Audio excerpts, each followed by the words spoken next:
Hello बच्चों, आप सभी का स्वागत है आपका अपने यूट्यूब चैनल कंपोज सर पर। तो इस वीडियो में देखने जा रहे हैं क्लास 11th के सब्जेक्ट मैथमेटिक्स यानी गणित के सारे मोस्ट इंपोर्टेंट क्वेश्चन जो कि आपके बोर्ड एग्जाम में बोर्ड एग्जाम कह रहा हूँ आपके 11th के वार्षिक पेपर में आने वाले हैं।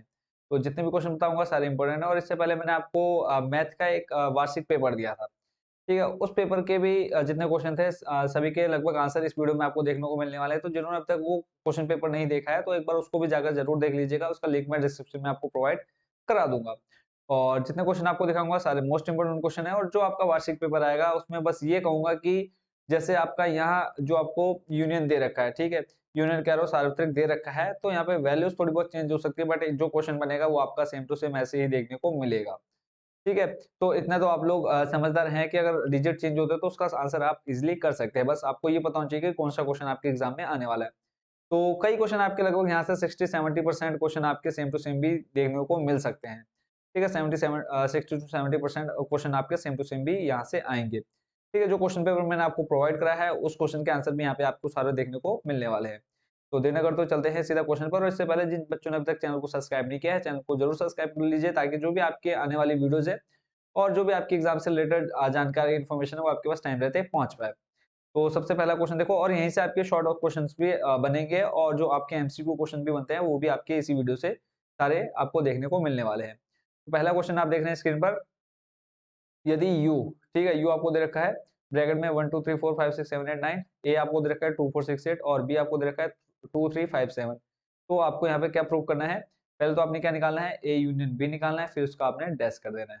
फिर आपने जो भी आपकी इसकी वैल्यू निकल के आएगी उसके इक्वल में आपको क्या दिख रहा है, a डैश। फिर उसके बाद आपने b डैश निकाल लेना है, फिर दोनों का इंटरसेक्शन निकाल लेना है। तो पहले आपको देखो यहाँ a यूनियन b, फिर उसका डैश किया है। फिर उसके बाद आप यहाँ पे देख पा रहे हैं, ठीक है, दोनों का अलग-अलग निकाल करके क्या कर रखा है, ए डैश और बी डैश निकाल के फिर उसका इंटरसेक्शन किया हुआ है, ठीक है, जैसे कि आप स्क्रीन पर देख पा रहे हैं। ऐसे ही फिर आपको क्या निकालना है, दूसरे नंबर पर आप देख पा रहे हैं ए इंटरसेक्शन बी का dash equal to A dash union B dash, ये आपको प्रूव करना है। तो ये तो आप अच्छे से प्रूव कर पाएंगे आई होप। तो चलते हैं सीधा नेक्स्ट क्वेश्चन पर। अगला जो क्वेश्चन देख रहे हैं बच्चों मोस्ट इंपोर्टेंट है इस बार आपके एग्जाम में। इस टाइप के क्वेश्चन कई बार आपके एग्जाम में अब तक बीट हो चुके हैं। बोला है यदि a इंटू बी, ब्रैकेट में आपको दे रखा है a comma X A Y फिर बी एक्स बी वाई, तो a तथा b ज्ञात करना है आपको। तो यहाँ पे a आप देख पा रहे हैं, a आ जाएगा आपका a कॉमा बी स्मॉल में, b आ जाएगा x कॉमा वाई। तो क्वेश्चन इंपॉर्टेंट है तो अच्छे से प्रिपेयर कर लीजिए। जितने क्वेश्चन आपको दिखा रहा हूँ सभी को आप रफ कॉपी में जरूर अच्छे से एक बार हल कर लीजिएगा। बोला है कॉट एक्स बराबर माइनस का रूट 3, यहाँ से आपका एक क्वेश्चन बनेगा ही बनेगा, सेम टू सेम क्वेश्चन भी आ सकता है और इसमें थोड़ा बहुत चेंज कोड की जगह पे आपका 10 भी आ सकता है, ठीक है। बाकी एक क्वेश्चन यहाँ से आपका बनता है हर साल। तो बोला है cot X equal to minus का रूट 3, तो इसका आपने क्या निकालना है, जब मुख्य मान तथा मुख्य हल निकालना है। तो इसका मुख्य हल आ जाएगा 5 पाई अपॉन 6 और 11 पाई बटे 6। चलते हैं नेक्स्ट क्वेश्चन पर।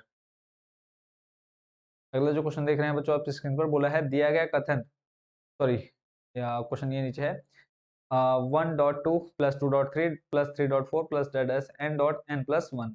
और आपको प्रूफ क्या करना है, इधर आप देख पा रहे हैं राइट हैंड साइड पे, ठीक है। तो उसको आपने प्रूव करना है। तो पहले आपको पता है इसमें पहले क्या रखते हैं, एन का मान 1, फिर एन का मान k, फिर एन का मान k प्लस 1, तो लास्ट में k प्लस 1 को क्या करते हैं, प्रूव करते हैं इसमें। तो इस टाइप का एक क्वेश्चन हर साल, लगभग हर साल आपके एग्जाम में पूछा गया है। तो इसको आप जरूर देख लीजिएगा। और सेम टू सेम क्वेश्चन भी आपके ये एग्जाम में कई बार पूछा जा चुका है। चलते हैं नेक्स्ट क्वेश्चन पर। पहला जो प्रश्न देख रहे हैं बोल रहा है 1/5 प्लस आई यानी आयोटा 2/5 माइनस का 4 प्लस आयोटा 5/2, इसको आपने सॉल्व करना है। तो सिंपल जब आप इसको सॉल्व करेंगे, देखो मल्टीप्लाई करनी है और कुछ ज्यादा इसमें गुणा भाग करनी नहीं है। तो इसका जो आंसर देख रहे हैं माइनस का 19/5 माइनस का 21/10 आई यानी आयोटा। अगला जो क्वेश्चन देख रहे हैं बच्चों आप स्क्रीन पर, इसमें कहा है यदि अल्फा और बीटा भिन्न सम्मिश्र संख्या है जहां बीटा मॉड में दे रखा है बराबर 1, तब beta minus alpha upon 1 minus alpha bar beta जो कि मॉड में दे रखा है का मान ज्ञात करना है। तो लेंथी क्वेश्चन है और लॉन्ग टाइप क्वेश्चन आंसर में आपको ज्यादा ही मार्क्स आपको मिलते हैं, आपको अच्छे से पता है। 5 से 6 नंबर आपका ये देकर के जाएगा ये क्वेश्चन, और मोस्ट इंपोर्टेंट क्वेश्चन बच्चों आपका ये मैथ्स बुक का, ठीक है। तो यहाँ पे आप देख लीजिए किस तरह से आप पूरा सॉल्यूशन इसका क्या हुआ है। नॉर्मली फॉर्मूले में वैल्यू रखी है जो आपको यहाँ पे beta minus alpha 1 minus alpha bar beta का है, सिर्फ मान रखा है और इसको सॉल्व कर रखा है, ठीक है। कोई ज्यादा टफ इसमें स्टेप है नहीं। तो यहाँ पे इक्वल टू कितना आ गया, लास्ट में जो आंसर इसका निकल के आ गया कितना, 1, ठीक है। अगला प्रश्न देख लेते हैं। और ये क्वेश्चन भी कई बार आपके एग्जाम में पूछा जा चुका है। बोला है x प्लस वाई ठीक है, बोला है less than and equal to 6, X plus Y greater than and equal to 4। तो इसका आंसर आपने जरूर अच्छे से रिवाइज कर लेना है, 2-3 बार कोशिश करिएगा इस क्वेश्चन को करने का। ठीक है, सिंपल आपने इसमें एक्स और वाई का मान निकालना होता है, कुछ ज्यादा करना नहीं है, और ये आपका ग्राफ यहाँ पे इस तरह से शो कर देना है। ठीक है, स्टेप बाय स्टेप इसका सारा सॉल्यूशन है, आप बिना स्टेप ये लिखे हुए भी आप इसका पूरा हल कर सकते हैं। अगला जो प्रश्न है वो आप देख रहे हैं स्क्रीन पर, बोला है n-1। और बच्चों जितने क्वेश्चन दिखा रहा हूँ ना सारे मोस्ट इंपोर्टेंट है, कोई फालतू या कोई ऐसे उठा के क्वेश्चन नहीं रखा है मैंने। आप प्रीवियस कोई भी क्वेश्चन पेपर उठा लीजिए, उसमें आपको ये सारे क्वेश्चन देखने को मिलते हैं। तो आपको दे रखा है n-1 p3 ratio n p4 equal to 1:9। तो यहाँ पे n का मान निकालना है। बहुत ही सिंपल है, इसमें देखो कोई ज्यादा मेथड आपको यूज नहीं करना है, सिंपल सी कैलकुलेशन है, जैसे आप स्क्रीन पर देख पा रहे हैं n का मान सीधे सीधे निकल आ गया 9। अगला है परमुटेशन शब्द के अक्षरों को कितने तरीकों से व्यवस्थित किया जा सकता है। इसमें आपको फिर पहला बोला है चयनित शब्द का प्रारंभ पी से तथा अंत एस से होता है। फिर बोला है सभी स्वर एक साथ हैं। फिर बोला है पी तथा एस के मध्य सदैव 4 अक्षर हों। तो पहले नंबर का आंसर देख रहे हैं आप, तो 18 कितना है, इकाई, दहाई, सैकड़ा, हजार, 10,000, लाख, 10 लाख, 18 लाख, 14,400। ठीक है, उसके बाद पहले नंबर का हो गया, दूसरे का है कितना आंसर, 24,19,200। तीसरे के लिए आपको पूरा यहाँ पे डिटेल से समझाया गया है। तो इसका जो आंसर निकल के आ गया कितना है, 18,14,400। तो इसमें देखो परमुटेशन का सिंपल फॉर्मूला लगाना है परमुटेशन का। ठीक है, और इसमें कोई ज्यादा दिमाग नहीं लगाना है आपको।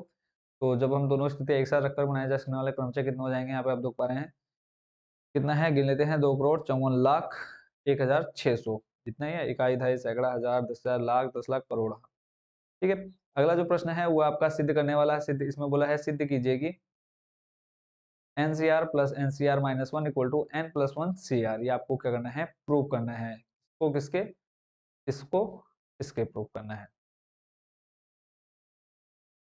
अगर आप बोलेंगे तो इसको मैं पूरा डिटेल सारे जितने क्वेश्चन देख रहे हैं सभी को डिटेल से समझा दूंगा, बट ये है कि आपको वो वीडियो अच्छे से देखनी पड़ेगी। अगर आप अब अगर मैं इतनी मेहनत करूँ और आप देखे भी ना तो कोई फायदा नहीं रह जाता फिर हमारी इतनी मेहनत करने का है। तो इसलिए मैं सिर्फ आपको क्वेश्चन मोस्ट इंपोर्टेंट क्वेश्चन दे रहा हूँ और उसके सॉल्यूशन भी साथ में दिखा दे रहा हूँ, ताकि आपको ये पता चल जाए कौन सा क्वेश्चन इंपॉर्टेंट रहता है। बाकी अगर आप बोलेंगे तो मैं सभी क्वेश्चंस को अच्छे से आपको एक्सप्लेन भी कर दूंगा। तो नेक्स्ट क्वेश्चन पर चलते हैं। इसमें बोला है 9x-1/1/3 रूट में x टू द पावर +18 के प्रसार में 13वां पद ज्ञात कीजिए।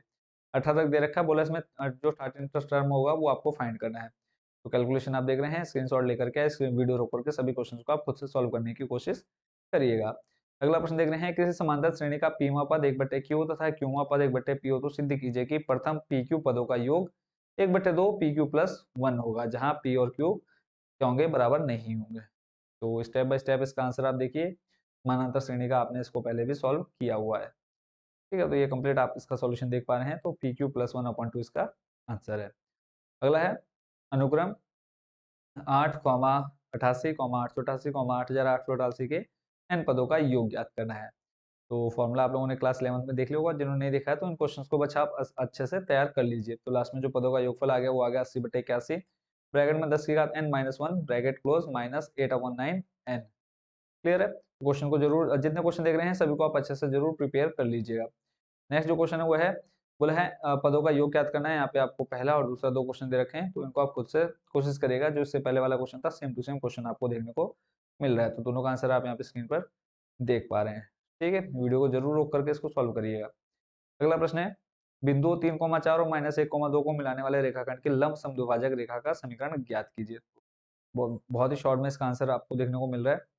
ठीक है, इससे शॉर्ट में आपको कोई स्कूल में भी आप करेंगे तो बहुत लॉन्ग इसका आंसर जाएगा, बट यहाँ आपको शॉर्ट में देखने को मिल रहा है। ठीक है, ये फॉर्मूला आपने मध्य बिंदु का तो क्लास 10th में भी अच्छे से कर रखा है। अगला प्रश्न है, केंद्र माइनस में a माइनस बी और त्रिज्या रूट में a² माइनस b² है। तो आपको क्या करना है, सिंपल सा इनके बीच में क्या करनी है, दूरी वृत्त का समीकरण बनाना है। तो इसके लिए सिंपल सा आप देख रहे हैं कैलकुलेशन, एक तरफ आप दोनों के मतलब बिंदु के बीच की दूरी का फॉर्मूला लगाया है और इसको आपने प्रूव करना है। तो ज्यादा कोई कैलकुलेशन है नहीं इसमें। चलते हैं नेक्स्ट क्वेश्चन पर। अगला प्रश्न देख रहे हैं, देखो एग्जाम्पल से भी आपका क्वेश्चन पूछा गया है। दीर्घवृत्त x² + 25 + y² 9 बराबर a की नाभियों और शीर्षों के निर्देशांक दीर्घ एवं लघु की लंबाइयां ज्ञात कीजिए। ठीक है, अक्ष की लंबाइयां, लघु अक्ष की लंबाइयां, उत्केंद्रता और नाभिलंब की लंबाई ज्ञात कीजिए। तो वृत्त का समीकरण आपको दे दिया, फिर मानक समीकरण हो गया, तुलना करेंगे तो यहाँ से आपका क्या आ जाएगा, शीर्षों के निर्देशांक आपने निकालने हैं, फिर उत्केंद्रता आ जाएगा, फिर उत्केंद्रता आ जाएगी इसकी दीर्घवृत्त की। तो जो जो मान आपसे बोले थे वो सारे मान आपने इजिली इस तरह से निकाल लेने हैं। चलते हैं नेक्स्ट क्वेश्चन पर। अगला जो प्रश्न है वो है y अक्ष पर उस बिंदु के निर्देशांक ज्ञात कीजिए जिसकी बिंदु P 3, -2, 5 से दूरी 5√2 है। तो बीच की दूरी का सूत्र यहाँ पे लगाना है और दोनों पक्षों में वर्ग कर देना है, सिंपल आपका आंसर निकल जाएगा।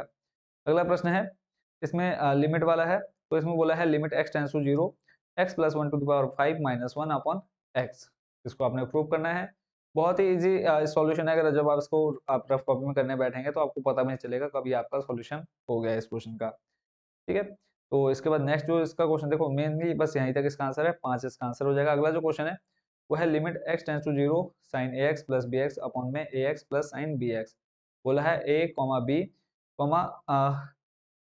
a + b is not equal to 0। पूरे क्वेश्चन का सॉल्यूशन आप स्क्रीन पर देख पा रहे हैं। तो इसका जो आंसर हो जाएगा वो हो जाएगा 1। ठीक है, कोई ज्यादा देखो एक ही स्टेप बार बार घूमते जाएगा, थोड़ा बहुत चेंज आएगा। अगला जो क्वेश्चन है वो है a/x⁴ - b/x2 + cos x। इसको आपने सॉल्व करना है, तो इसका सॉल्यूशन आप पूरा देख पा रहे हैं। ठीक है, फाइनल जो लास्ट इसका आंसर आ जाएगा वो हो जाएगा -4a अपॉन में x to the power 5 + 2b upon में x³ - sin x। बाकी पूरी कैलकुलेशन आप यहाँ पे देख पा रहे हैं। ठीक है, चलते हैं नेक्स्ट क्वेश्चन पर। बोला है sin x + cos x बटे sin x - cos x। Trigonometry वाला क्वेश्चन से रिलेटेड है आपका, बस इसमें कोई अलग से कैलकुलेशन नहीं करनी। तो इसका जो फाइनल आंसर है वो है -2 upon sin x + cos x to the power 2। ठीक है, स्टेप बाय स्टेप करते जाएंगे तो आपको बहुत आसानी से ये समझ में आ जाएगा। अगला क्वेश्चन है, बताइए कि क्या वाक्य, इस प्रश्न का उत्तर दीजिए, एक कथन है, स्पष्टीकरण भी दीजिए। ठीक है, तो इस क्वेश्चन का आंसर 1 नंबर का आपका ये क्वेश्चन अभी तक एग्जाम में पूछा गया 2 से 3 बार। तो इसका ये क्या है, इस प्रश्न का उत्तर दीजिए, उपयुक्त वाक्य क्या है, आदेश है, ये कथन क्या है, नहीं है। अगला प्रश्न है, दिए गए आंकड़ों के लिए माध्य के सापेक्ष माध्य विचलन ज्ञात कीजिए। माध्य विचलन आप लोगों ने अभी तक आपके विद्यालय में कर लिया होगा, स्कूल में कर लिया होगा। तो सिंपल सा जैसे आपने क्लास 10 में सीखा था उसी से रिलेटेड है, कोई ज्यादा अलग से इसमें स्टेप आपको नहीं दिए गए हैं। ठीक है, सिंपल आपने यहाँ पे फॉर्मूले में यूज करना है। फॉर्मूले में माध्य का फॉर्मूला आप यहाँ पे देख पा रहे हैं, सिग्मा FI आपने क्लास 10 में सीखा है। तो माध्य निकालेंगे, उसके बाद फिर माध्य निकालने के बाद आपका माध्य विचलन में आपने मानक करके सॉल्व कर लेना है। ठीक है, सारी वैल्यू आपकी यहाँ टेबल से मिल जाएगी, कुछ एक्स्ट्रा आपको काम नहीं करना है। तो पहले आप इस टेबल को नोट करिए, फिर उसके बाद फॉर्मूले में मान रख दीजिएगा। ठीक है, चलते हैं नेक्स्ट पेज पर। अगला प्रश्न है, एक दो क्वेश्चन और बचे हैं, जल्दी जल्दी देख लेते हैं। इसमें क्या है, आपको 8 प्रेक्षणों का माध्य तथा प्रसरण क्रमशः 9 और 9.25 है। यदि इनमें से 6 प्रेक्षण 6, 7, 10, 12, 12 और 13 है तो शेष 2 प्रेक्षण ज्ञात कीजिए। तो यहाँ पे सिंपल जो 2 हमको ज्ञात नहीं है उनको मान लेंगे। ठीक है, और बाकी माध्य का फॉर्मूला आप यहाँ पे देख पा रहे हैं, सिंपल माध्य में मान रखा और x1 तथा x2 का मान जो जिसको हमने माना है, जो हमें दिए हुए नहीं है उनको हमने निकाल करके, ठीक है, निकाल लिया यहाँ पे सॉल्व करके। तो सिंपल सा यहाँ पे आप 8 और 4 दोनों को देख पा रहे हैं। ठीक है, और इसी के साथ जो आपका लास्ट क्वेश्चन है उसको भी देख लेते हैं जल्दी से। बोला है, 2 विद्यार्थी अनिल और आशिमा एक परीक्षा में प्रविष्ट हुए। अनिल के उत्तीर्ण होने की प्रायिकता 0.05 और आशिमा के उत्तीर्ण होने की प्रायिकता 0.10 है। दोनों के परीक्षा में उत्तीर्ण होने की प्रायिकता 0.02 है। प्रायिकता ज्ञात कीजिए, जबकि अनिल और आशिमा दोनों परीक्षा में उत्तीर्ण नहीं हो पाएंगे। दोनों में से कम एक उत्तीर्ण नहीं होगा, फिर दोनों में से केवल एक ही परीक्षा में उत्तीर्ण होगा। तो 3-4 प्रकार से आपको क्वेश्चन घुमा करके दे दिया गया। तो इसका आंसर आप यहाँ पे देख पा रहे हैं, तो इसको भी आप आराम से देख लीजिएगा। और इसी के साथ बच्चों आपके सारे क्वेश्चन हो चुके हैं मैथ के कंप्लीट, जो मोस्ट इंपोर्टेंट क्वेश्चन है। ऐसा नहीं कि कोई भी फालतू क्वेश्चन मैंने आपको दिया है, सारे मोस्ट इंपोर्टेंट क्वेश्चन है और आपके एग्जाम में कई बार अभी तक रिपीट हो चुके हैं।